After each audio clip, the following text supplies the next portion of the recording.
Everyone at Redwood High thought Alina was just another quiet girl, the kind of student you forget the moment the bell rings.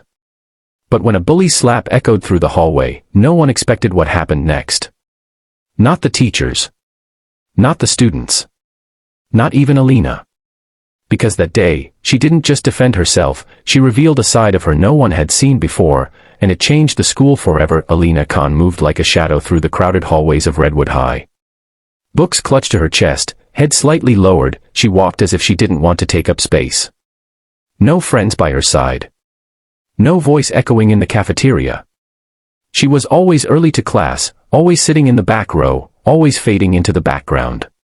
Her classmates barely noticed her. Except when they needed someone to tease, someone too silent to fight back. For the past few months, Alina had become a target for one group in particular, 3 seniors who called themselves the Ridge Pack.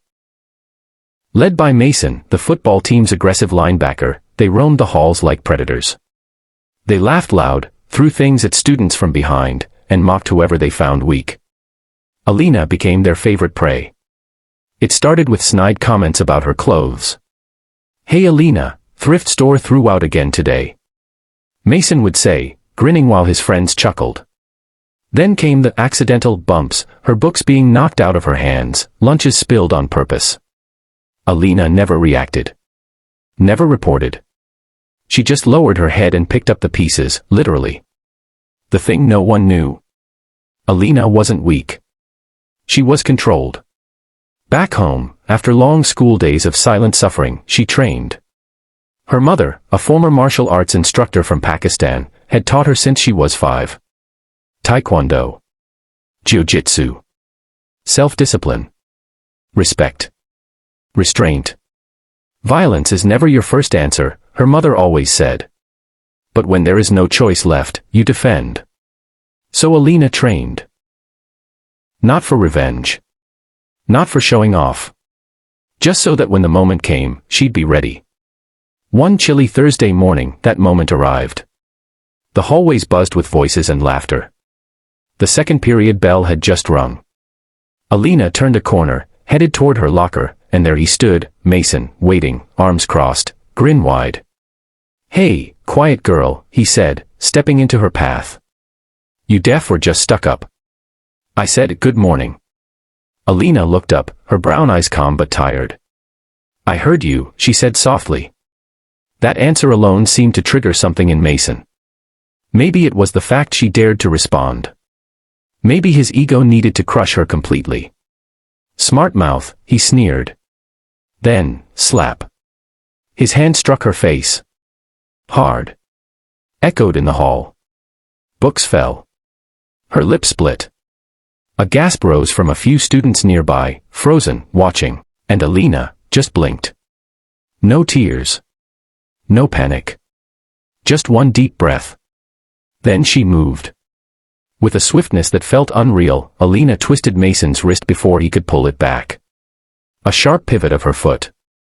A fluid snap of the elbow joint, Mason screamed. He collapsed, holding his arm, eyes wide with pain and disbelief. Gasps turned into chaos. Phones came out. Students scattered. And just seconds later, the hallway swarmed with teachers. Mr. Darnell, the gym coach, ran toward them, shouting, "What happened?" Alina didn't move. She stood still, breathing evenly. "He slapped me," she said. "So I defended myself." Silence. Total silence. Mason whimpered on the floor, and no one, not even his friends, said a word to defend him. That day, Redwood High saw a different Alina. Not the quiet girl. Not the weak girl. But a storm hiding in still water. The incident made headlines on local blogs within hours. Students who never even looked her way were suddenly whispering her name. Alina Khan broke Mason's elbow. "Did you see her move? That wasn't luck, that was training." "Who is she?" The school called her in for an inquiry. Her mother came with her, firm but composed. Alina sat straight, hands in her lap, facing the principal and bored. "I didn't want to hurt him," she said honestly. "But he hit me. Again. I've been silent about the bullying for months." Her mother added, "My daughter trains for discipline, not destruction." But if a student can be struck in plain sight and no one steps in, then what kind of safety are we offering here? There was no punishment for Alina. Instead, Mason was suspended indefinitely. The school implemented new anti-bullying protocols. Teachers were placed in more hallway posts between periods. But most importantly, students began looking at Alina differently. At first, it was awe. Then, respect. Some students approached her in the library. Others apologized for laughing when she was bullied. One shy girl in 9th grade even came up to her and whispered, "You made me feel brave." Alina didn't change her nature. She still kept to herself. Still walked quietly. But now, people saw her. Not as a victim. As a survivor. As someone who stood for herself when no one else would. One day, in PE class, Coach Darnell asked her to lead a warm-up session. "You've got focus and discipline," he said. "Want to help us out?" She agreed, nervously, but slowly grew into it. Weeks passed. The incident faded into school legend. But Alina's presence remained. She started a self-defense club for girls, strong in silence. In the beginning, only 5 students showed up. By the end of the semester, there were over 30. Some had been bullied. Others just wanted confidence. All were inspired by her. Sometimes, the strongest person in the room is the one who says nothing, until silence is no longer safe.